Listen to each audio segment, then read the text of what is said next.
Hey everybody, welcome back and thanks for watching this next episode in my series of Mythbusting the Bullpup, where we are using the Desert Tech MDRX to debunk some of the negative stereotypes, some of the myths, and then some of the flat out lies when it comes to the bullpup platform. Oh, look at this. All right, come on. You okay?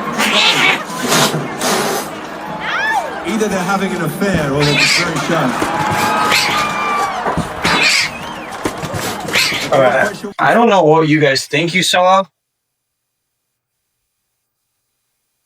I don't know what that was, but that thing attacked me.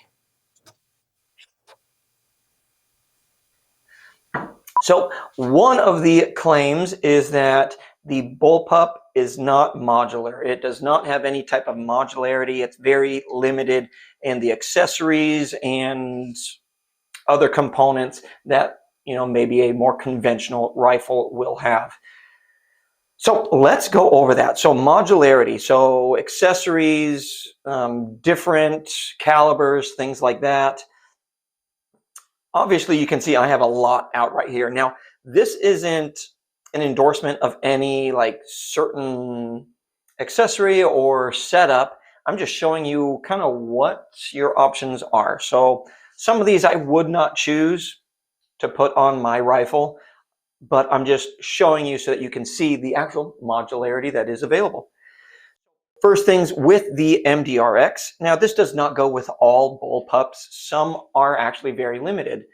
The AUG, those original designs, you didn't really have a lot of rail space, but with the newer versions, they did add new handguards and rails for you to add accessories onto. Then if we're looking at something like some of these AK style bullpups, yeah, those ones are going to have less modularity. But if we're looking at the Desert Tech, the AUG, the VHS2 or the Hellion, the Tavor X95, those all have a lot of modularity capabilities. So with the Desert Tech, we do actually have a lot of options for the barrel. So this one is configured in the 5.56. You can get it in the 300 Blackout, 6.5 Creedmoor, and in the 308 or 7.62 by 5.1. So we have modularity with the barrel. It is a quick change barrel. So we're just removing some of these barrel locking lugs or screws. That loosens everything up. Then we have the actual barrel configuration comes out, and then you can put a new one in. We can also get different lengths. So if you're doing an SBR, which with a bullpup, you don't really need to do an SBR, but if you want to get it even shorter, you can do an 11-inch barrel. The 6.5 Creedmoor and the 308, those ones have 20-inch barrels. So we definitely have a lot of modularity for the MDRX. Now let's talk about accessories. So this is something where people are saying, oh yeah, you won't be able to get your flashlight, you won't be able to get any kind of IR laser or anything like that on there. Well, as you can see here, obviously we can. So if we go with something like some kind of Hydra scope optic accessory mount, we can get all the things on here that we want. So if we look at here, I have a 2-platform Hydra on here. I don't even know what to call them, but it's got 2 separate platforms on here where I have my red dot and then I have a IR laser, green laser, and flashlight on here already. So really I don't even need the flashlight on here because I'd just be using this right here in order to do whatever I need to do. And then we have space to actually put some kind of push button for any accessories that we have. So we have plenty of space on there. And then if you are doing something where maybe we're wanting to run something like this, okay, then we do have space for, on this guy, we could put our magnifier in the back, red dot on front, and then something like this infrared laser would actually sit underneath. So we got plenty of space if we're going with something like that. Now we have this 3-platform or 3-tier Hydra optic and accessory mount. So here we do have the magnifier, we have a red dot, and then we have our IR or green laser attachment there. So let me go and take that off so we can see what this would actually look like. Now, when we're looking at the MDRX, in this configuration, I have 13 inches of rail space. And if we go off of something like I should probably put that a little bit further. If we're doing like the AR-15, if we're getting something in a similar length, so like a 10-inch barrel, then we're looking, that rail space is about 15 inches, at least on the ones that I have.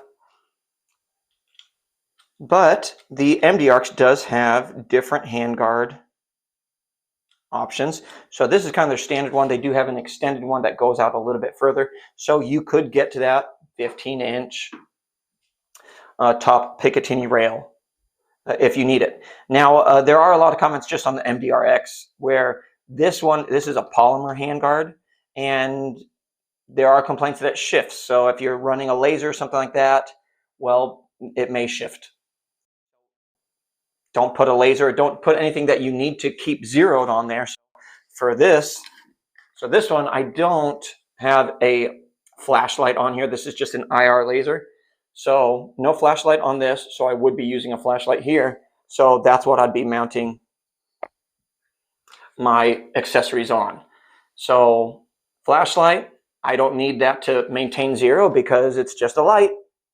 Okay, then I have my laser, which is mounted onto the actual receiver and onto my Hydra mount. And so that is going to maintain zero. And then I have my magnification right here. So I have everything that I need for this setup.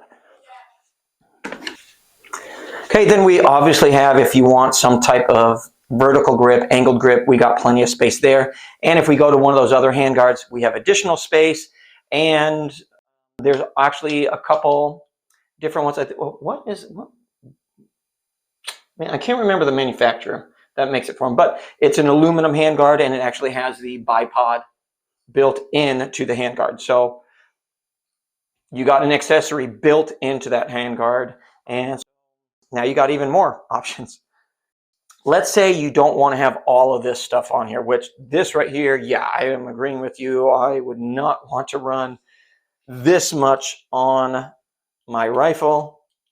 At this point, it's just getting too heavy, and there's just too much. And that would go if I was using the AR-15 or a different conventional rifle as well. This would just be too much. And then if you add a suppressor on there, then that is just horrible. So what you can do is, if you run something like this, so this is the DNT Zulus night and day optic. Let me loosen this up. And this has a lot of the stuff that we have on those already built in. It has a built-in rangefinder. It is a night vision scope. It has a ballistics calculator. It has magnification. It has everything that you would want.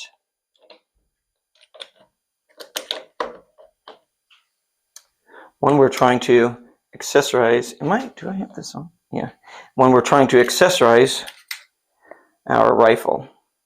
Now this is a digital scope. There are going to be a lot of people that are not going to like the digital aspect of this type of optic, but there are other options available that would be similar, that may not be digital. You can run your ACOG or something like that. There's also, the Holosun, they have their new line of red dots or holographic sights that have the thermal optic or night vision optic capabilities. So now we have this guy. So now I have everything that this would have put on there. So I have the laser rangefinder. So this actually has a lot more than what those are.